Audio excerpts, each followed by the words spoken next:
Balak kong gumawa para sa 2020. Pero, kailangan ko muna ng ensayo ng trial run. Kaya, 2019 muna. I-like, gustuhin, at i-share. Ibahagi ang video na ito sa social media. Mag-subscribe at pindutin ang batingaw o bell para masabihan kayo agad ng mga bagong Baliktanaw/In Hindsight. Salamat sa mga sumusuporta sa Baliktanaw/In Hindsight sa PayPal, kung saan kahit magkano ang pwedeng ibigay. Salamat din sa mga padrino sa Patreon. Pwede nilang mapanood ng mas maaga ang mga video ng Baliktanaw. Pwede rin nilang makita ang kanilang mga pangalan sa dulo ng mga video. At pwede silang humiling ng video tungkol sa isang palabas, o kaya kanta, o kaya album, o kaya sine, o kahit one-hit wonder. Para sa mga detalye at para sumali, bisitahin ang patreon.com/baliktanaw. Sa huli, salamat sa aking kapatid na si G-G Arts para sa microphone na gamit ko ngayon. Salamat! Mabuhay! Ako si Emir at tayo'y muling magbaliktanaw sa nakaraan. Classic na sa YouTube ang mga top 10 worst hit songs ng maglagay kayo ng taon sa blankong ito.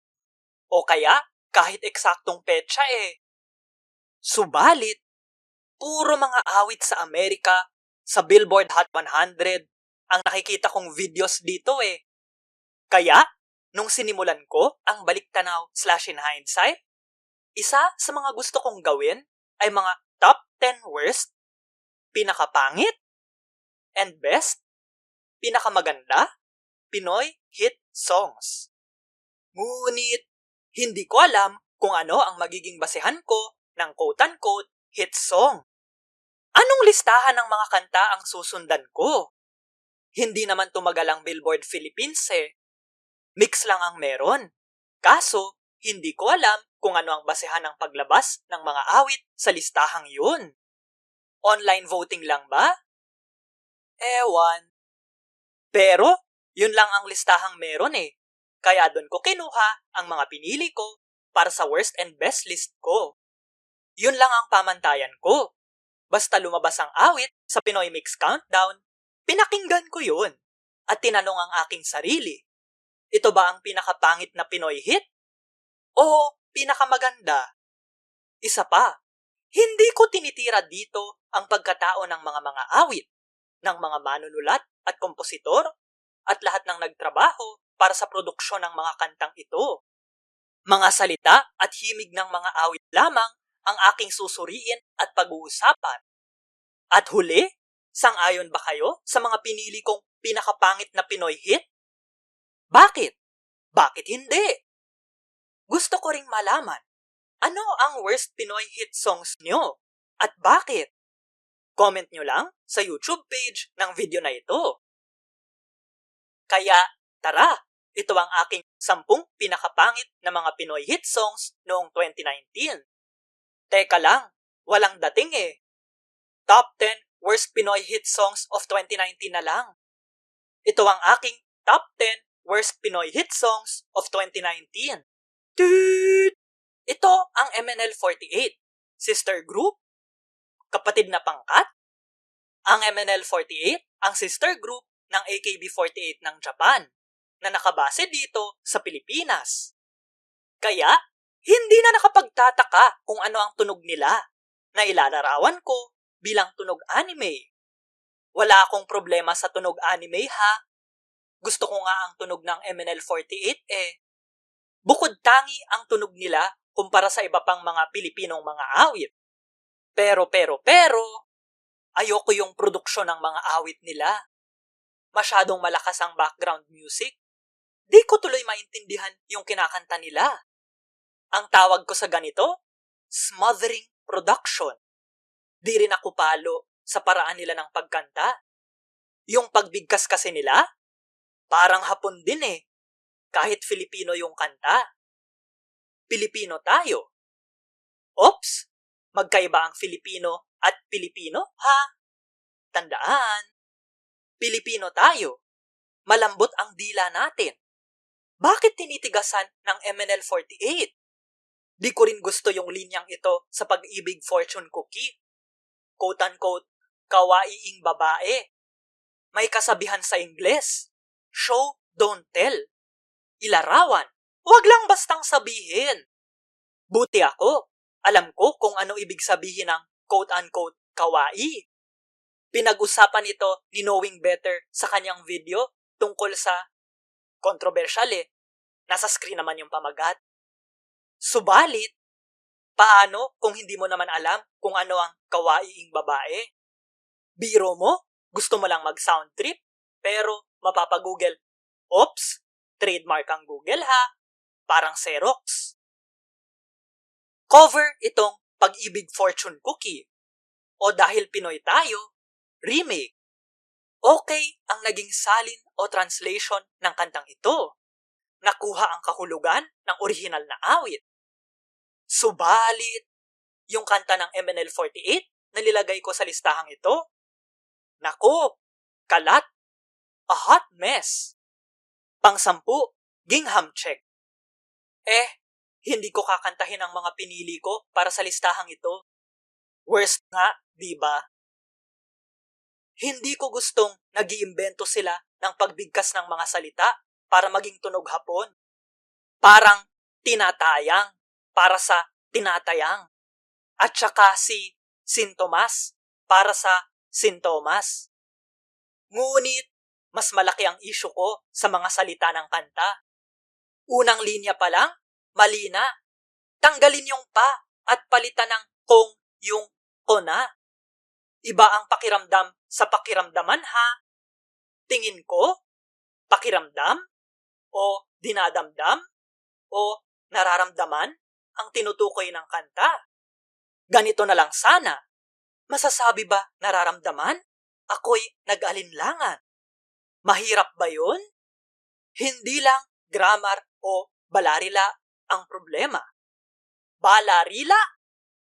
Hindi rin maayos ang pagkikwento ng kanta. Sino nagtutulak ng bike? Yung kumakanta ba? Kasi sumunod yun sa linyang ako ay magkukunwari? O yung kinakantahan kasi ang sumunod na linya ay inosente ang iyong halakhak? At saka, anong connect ng inosente ang iyong halakhak? Di naman sinabing nag-uusap sila ha. At saka, nako, yang linyang yan. Baka naman, inosente ang iyong ngiti.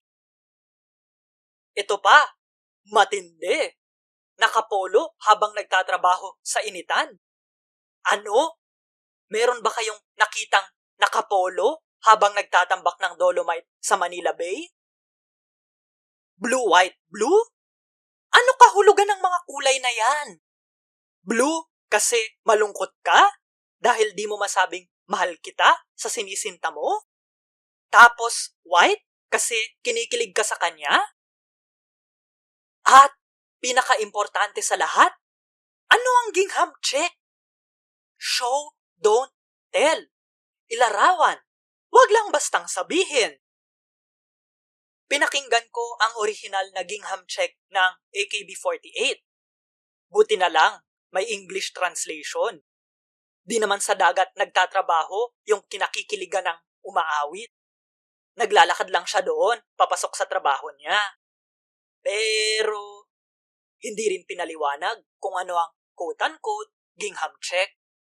Yun ba yung suot nila? Hay! Baka tanga lang ako. Hindi ko maintindihan ang kultura ng Japan. O baka naman, kailangang i-adapt, iakma ang isang remake sa ating kultura. O kahit papaano, mga universal na tema ang laman. Maiintindihan ng kahit anong kultura, ng kahit sino. Okay lang na may mawala sa pagsasalin, lost in translation. Hindi maiiwasan yun. Basta, napaparating pa rin ang mensahe. Hindi nagtagumpay dito ang gingham check.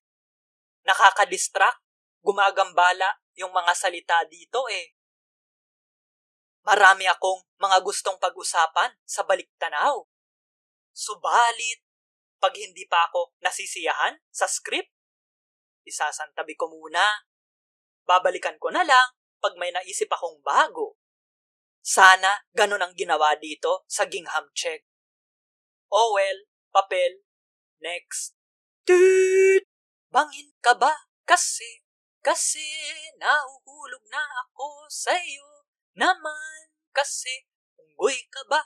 Kasi sumasabit ka sa puso ko naman. Kasi ito ang kantang Mahal Kita Kasi na unang binigyang buhay, binigyang boses ni Nicole Ayala ng Love Radio.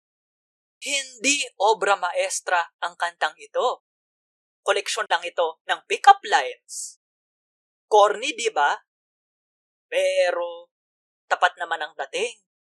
Okay, hindi ako mai-in love sa isang taong puro pick-up line lang ang bigay. Ngunit, mababaw akong tao eh. Nakakatawa ang kantang ito. Kaya, gusto ko siya. Marami nang naging remake ang Mahal Kita Kasi. Bakit? Mahirap ulitin yung mahika nito eh. Pangsyam, Pag-ibig. Remake itong version ni Francine Diaz na nasa listahan ko. Si Yeng Constantino ang sumulat at unang kumanta ng Pag-ibig. Pareho ang atake ng awiting ito at ng Mahal Kita Kasi. Pag-amin ng pag-ibig gamit ang isang singalong. Subalit, nawawalan ako ng gana sa pag-ibig eh. Hay, palitan niyang papalitan. Cellphone, itatapon. Di ba mas bagay? O, eto pa. Pag may bagong uso, ipapagpalit. Sige, hindi ko gusto yung tugma ng kanta. Pero, tapat naman ang dating, di ba? Yung pagkanta ni Yeng, oo. Pero hindi ganon ang dating ng cover ni Francine. Hindi ito tapat. Hindi rin ito cute. At hindi ito corny.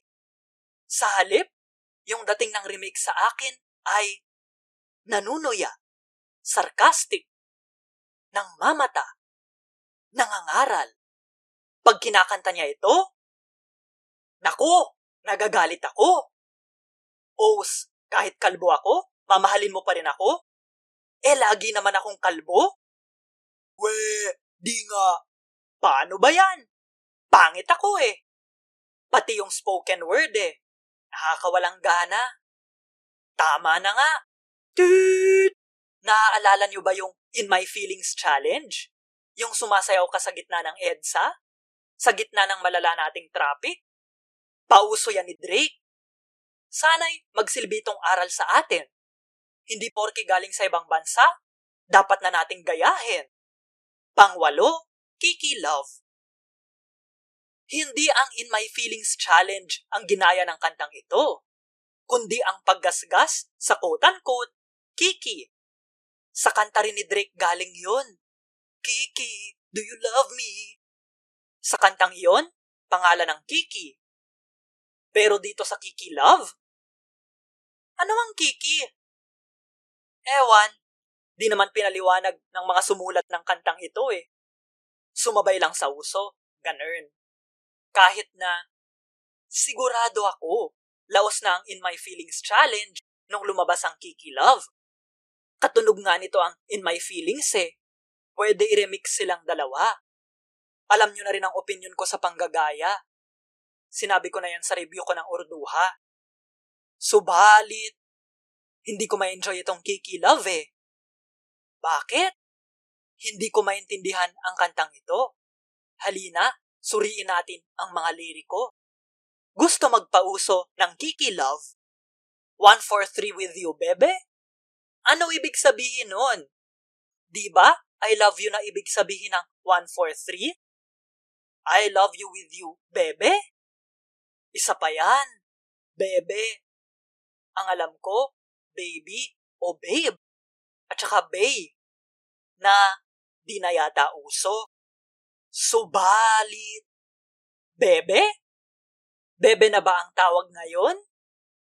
Baka bukas, bibe na ha? Ano pa bang mga talinhaga ang natatago sa obrang ito? Mahirap sumulat ng kanta. Alam ko yan. Gumagawa ako ng mga tula eh.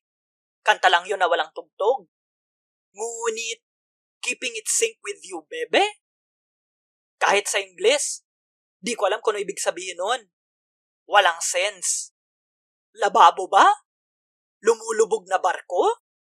Kung ang gustong sabihin ay sumabay sa'yo, bebe? Keeping in sync, hindi keeping it sync. Ito pa, type kita. Pero minsan, ako ang pumipili para sa sarili ko. Anong connect? Ewan. Marami pang mga salita sa kikilove na hindi ko maintindihan. Yan ang nangyayari pag gusto lang sumunod sa uso. Minadali. Rush. Sabi dito, ang ibig sabihin ng kiki sa Hawaiian ay pure. Busilak. Naparating ba yun ang kanta? Di ko alam. Word salad ang kantang ito eh. Toot! Alam niyo pinakaayoko sa lahat? Yung mga nagsasabing, mahalin niyo na lang kahit di kayo mahal. Ewan ko ba bakit ang hilig natin sa unrequited love? Pampito, pag-ibig na walang balik. Paano pipigilan ang pagbuhos ng ulan? Move on. Tanggapin mong tapos na ang lahat. Naging kayo, oo. Pero noon yun, hindi na ngayon. Malaya tayong magmahal. Dapat malaya tayong magmahal. Kung ayaw na natin, kalayaan nating hindi na magmahal. The freedom to love includes the freedom not to love. Hindi ka makakabitaw kung patuloy mong binabalikan ang nakaraan. Hanap ka ng ibang pagkakaabalahan. Baka may gusto kang gawin na hindi mo magawa dati. Baka may bagong laro dyan. O kaya, gawa ka ng TikTok. O kaya, kausapin mo mga kaibigan mo. Basta, kahit anong makatulong para umusad ka sa 5 stages of grief. Huwag mong isipin ang ex mo. Huwag mo siyang sundan sa FB. At parang awa mo na. Huwag kang magmakaawang bumalik siya sa'yo. Huwag kang gagawa ng album para lang dyan. Ilalantad mo pa sa madlabaho nyo. Kadiri. O ito, may irerekomenda akong aklat para sa inyo. The Timekeeper. Sinulat nung sumulat ng Tuesdays with Mori. Break-up song din ang pag-ibig na walang balik. Naku, antayin nyo sasabihin ko mamaya sa mga kantang ganito. Toot! Hindi porket mabagal ang isang kanta. Ayaw ko na ito. Ganon din naman pag mabilis ang awit. Sabi nga ng isang dating kaibigan ko, matimbang din sa akin ang mga liriko. Kahit napapaindak ako, natuturn off ako kung halimbawa hindi tugma yung mga salita. Di nagra-rhyme. Ngunit, di yun sapat para makapwesto sa listahang ito. Nakita nyo na yan kanina. Meron pa dapat na dagdag elemento para mawalan ako ng gana. Paano nangyayari yun? Pang-anim, options. Noong una, gusto ko ang kantang ito. No to stalking. Huwag mantiktik. Kahit magsyota o mag-asawa pa kayo, may right to privacy ang bawat isa sa atin. Hindi kapalit ang pang-espiya sa pagtatayo at pagtataguyod ng pagtitiwala. Tama yan. Kung may pagdududa, nasa komunikasyon ang solusyon. Mag-usap tayo. Subalit, dumating ang chorus. Ay nako, sinisisi mo siya kasi siya ang pinili mo? Ang kapal ng apog mo, putya. Huwag mong isumbat yan. Ano ngayon kung pinili mo siya? Wala siyang utang sa'yo. Ikaw ang nagdesisyon. Hay. Isalin ko sa Filipino ha, para malinaw yung sinasabi. Oh baby, pareho lang. Ayaw mong may kasabay ka, at naiintindihan ko. naiintindihan kita kasi pagdating sa'yo, madamot din ako. Pero, eto na. Hindi mo kailangang paghirapan ng isang bagay na sa iyo na. Pero, yan ang paborito mong gawain. Pinapahirapan mo pa rin ako. Sa madaling salita, pa-hard to get ka. Sinisisi mo pa rin siya? Pre, pinaghihirapan ng mga relasyon. Hindi porket kayo na, hindi ka na mag-e-effort. Huwag mo siyang sisihin kung nagkakalabuan kayo. Baka, ikaw din kasi ang nagkukulang. I ain't never gonna change. Never gonna change my mind. Alam ko ang sinasabi ng liriko. May nagsasabi ba nun? Liriko? Ayon sa liriko, ikaw pa rin ang pipiliin ko.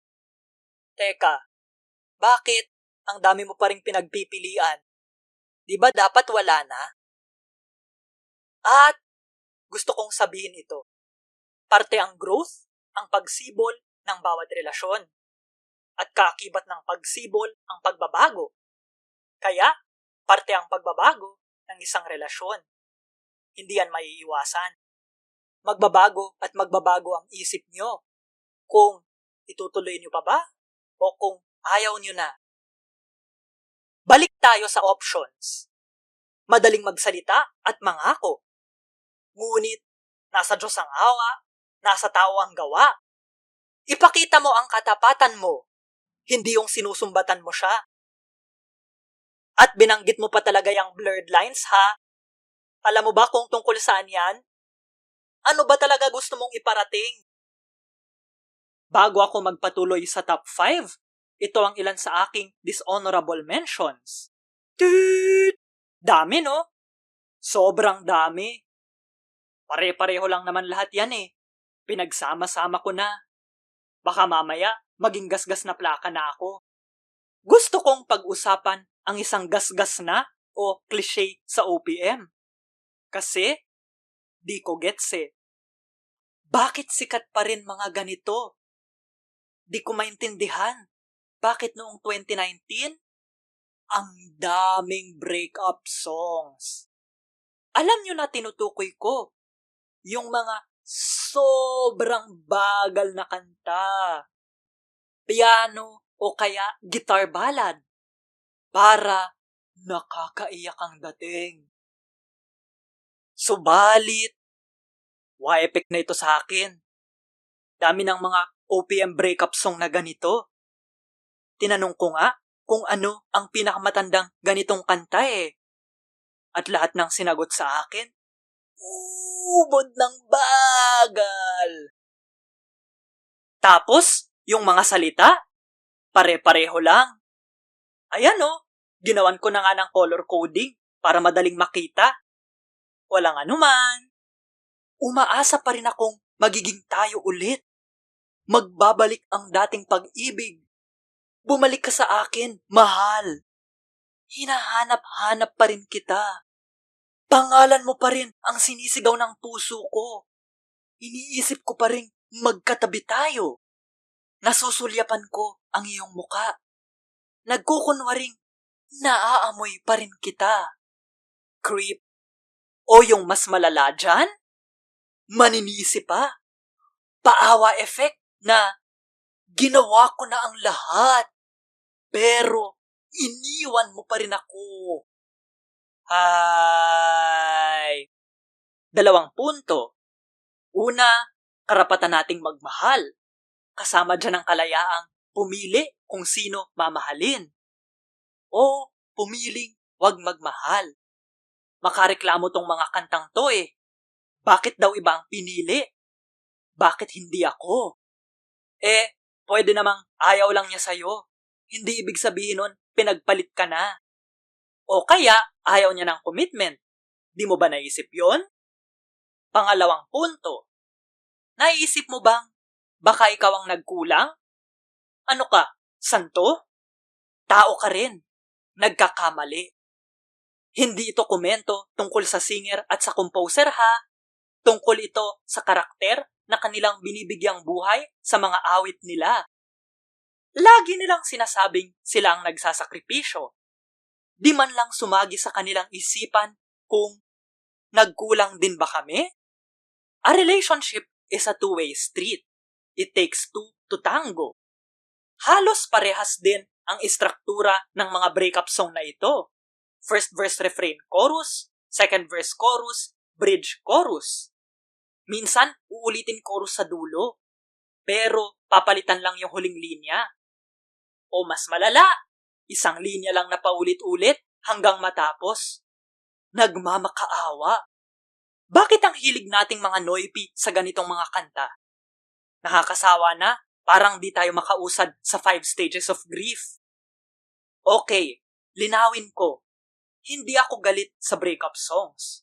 Hindi ko sinama ang mga ito dahil breakup songs sila. Narito sila sa listahan dahil pare-pareho lang ang estilo nila. The songwriters are not even trying anymore. Pwede namang gumawa ng kanta tungkol sa breakup kahit hindi angat sa iba, basta naiiba. Lagyan ng dating, lagyan ng lakas, add power. Gumamit ng mga imahe o metapora. O kaya gawing pagninilay-nilay, reflection tungkol sa pag-ibig. O kaya ala 90s boy band. O singalong. O kaya sagutan at natatangi yung boses ng mga umaawit. O masaya ang tono, yung mapapasayaw ka. Mas malungkot ang kanta kung gagawing dance tune. O kaya, Neo Colors. Tuloy pa rin ang awit ng buhay ko. Magbago man ang hugis ng puso mo. Yung origha.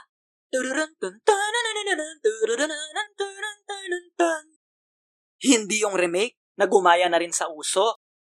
O kaya, huling taktika, sisihin ang sarili. Self-deprecation. Tama na ang paninisi sa iba. Susunod! Abangan!